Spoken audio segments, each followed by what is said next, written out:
All right, look, couple things we're going to get into this video. We got to talk about Brian Burns versus Shane Bowen. And we're going to talk about Vic Fangio and Jaxson Dart. But before we do that, make sure you hit the like button, the sub button, all that YouTube stuff, man. If you're new to the channel, hit that damn sub button. You understand me? Listen. Brian Burns was seen after the game yelling in the tunnel, "Why do we drop 8? Why we only rush 3? I'm tired of this." Right? Well, who called those plays, Brian? So if you go to Brian Burns' Twitter, Brian Burns is basically saying, yo, y'all are taking it out of context. Y'all overblowing this situation. I wasn't talking about Shane and nothing like that. Brian Burns trying to do damage control on Twitter right now, but the damage has been done. Like, if you arguing with your girlfriend, right? Like, let's just say you got smoke with your girlfriend. Man, I don't know why we always gotta eat at this restaurant. I don't know why it takes somebody 30 minutes to get dressed. I don't know why we only have sex twice a week. Why can't we have sex 5 days a week? Right? And then you try to double back and say, "Now I wasn't talking about my girlfriend when I said we should have sex 5 days a week," or I wasn't talking about my girlfriend when I say we should eat at these places. Well, I'm sorry. Who else are you supposed to be having sex with 2 to 5 days a week if you want to talk about your girlfriend? Who else are you supposed to be going to dinner with on such and such days a week if you want to talk about your girlfriend when you was complaining? That's essentially what Brian Burns just did. Who calls those plays?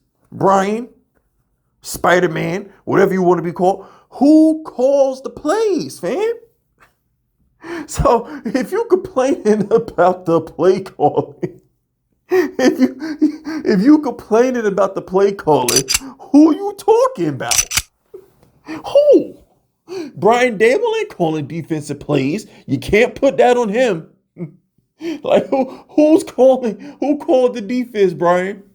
Who you mad at, Brian? Who you questioning right now, Brian? When you yelling out, you mad at the play calling and why we do this and I'm tired of it. Who you talking about, son? Like who else you talking about? Is there a phantom play caller? Did they go rogue and call plays for themselves? Were you talking about Bobby Okereke? Did he just go rogue and do the substitutions and tell Dexter Lawrence to sit down? Like, what are we talking about, man? And listen, I love Brian Burns. Like, he's one of the best players on our defense. Actually, he is the best player on our defense this year because Dexter Lawrence is playing terrible. So because Dexter Lawrence is playing terrible, Brian Burns is the best player on our defense this year. So it's like, it's one of those situations where, again, your girlfriend, she might trip sometimes. She might have an attitude sometimes. But you still gonna slap her ass when you see her in the kitchen. She bend over you to pick your PlayStation controller up in the living room. You gonna smack her on the ass. So yeah, she might have a little bit of attitude. You might have to check her every now and again, but it ain't gonna stop you from, she's still your girl. So it's just like at the end of the day, I love Brian Burns. I'm a little disappointed in his comments right now because I feel like Brian Burns had an opportunity. All right, so in the NBA, right? You know, in the NBA, when like Phil Jackson, I'll just use Phil Jackson as an example. Some of y'all might be too young to remember Phil Jackson. But when Phil Jackson wanted to get a message to Kobe Bryant or Michael Jordan, he would say something in the media. He'd go to the media and he'd say something like, "We ain't play hard enough. We weren't tough enough. Or we didn't try hard enough. We didn't practice." Like, he would say things that Michael or Kobe or Shaq or Pippen, he would say things that they would get and they would respond. He would use the media as a way to call his players out. So maybe Brian Burns could have used this as the opportunity to call Shane Bowen out. Or Brian Burns had to say, yo, we need to be more aggressive with the play calling. I love Shane Bowen. He's a leader. He's our play caller. He's our general. But we have to be more aggressive in certain situations.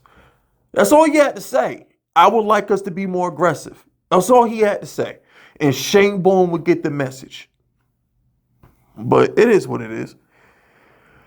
Moving on to Jaxson Dart. So if y'all didn't see, it's floating all over X right now on Vic Fangio, Eagles defensive coordinator, basically comes out and it's like all those teams that needed a quarterback are gonna be sick that they didn't draft Jaxson Dart. This kid is the goods. This is Vic Fangio. I ain't never heard Vic Fangio speak a day in my life after he left Denver. Ever since he been the coordinator of the Eagles, I ain't heard Vic Fangio say shit. But I damn sure heard this clip about him slurping Jaxson Dart. You just see Sean Payton slurping Jaxson Dart. See, that's how you know you got one.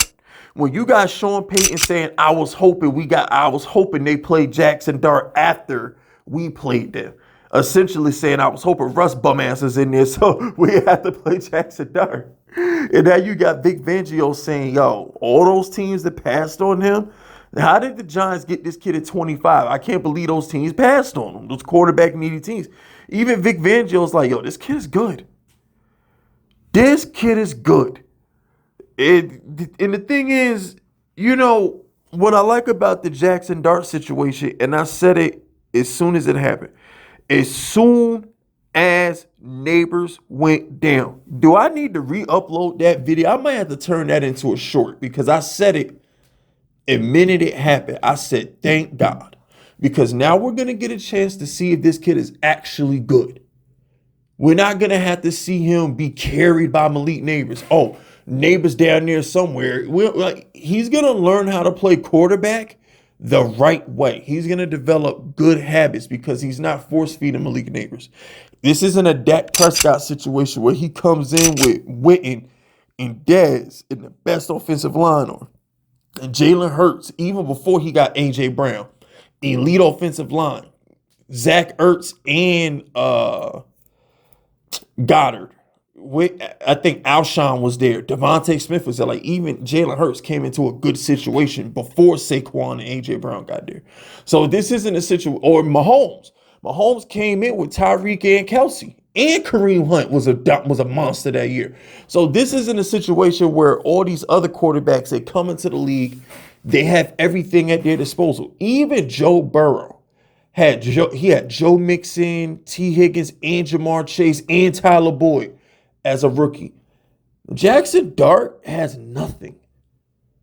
Doesn't have a thing out there. And he should have beaten the best defense in the league. He still hung 32 on the Broncos. We didn't win the game, but don't act like that 32 points ain't happened, Denver. Best defense in the NFL at home in altitude, 32 on your head. That happened. Eagles, defending Super Bowl champions, 30 plus on your head. That happened. Chargers, first game of the year when they were undefeated. L on your head. That happened. So it's nice to see Sean Payton, Vic Fangio's of the world coming out and showing Dart love. It's good to see that, man. It's good to see it. Like, we got one of the ones. As of right now, like, yo, we got one of the ones.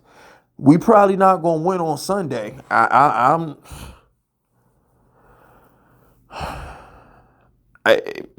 This just has this is a bad loss. This is a loss that's going to linger for like a week. I'm sorry. This ain't the kind of loss that you just bounce back from. Like, this loss going to linger. So we're probably going to get cooked this weekend. And now that Vic Fangio thinks he's good, this is the first time, you know what, I'll preview the game later. But, yeah, so Brian Burns, disappointed. You could have used this as a way to get the coordinator. And shout out to Jaxson Dart for being here. That's it. That's all. Hit the like button, sub button, all the YouTube stuff. My name is FiskVicious, and I approve this message.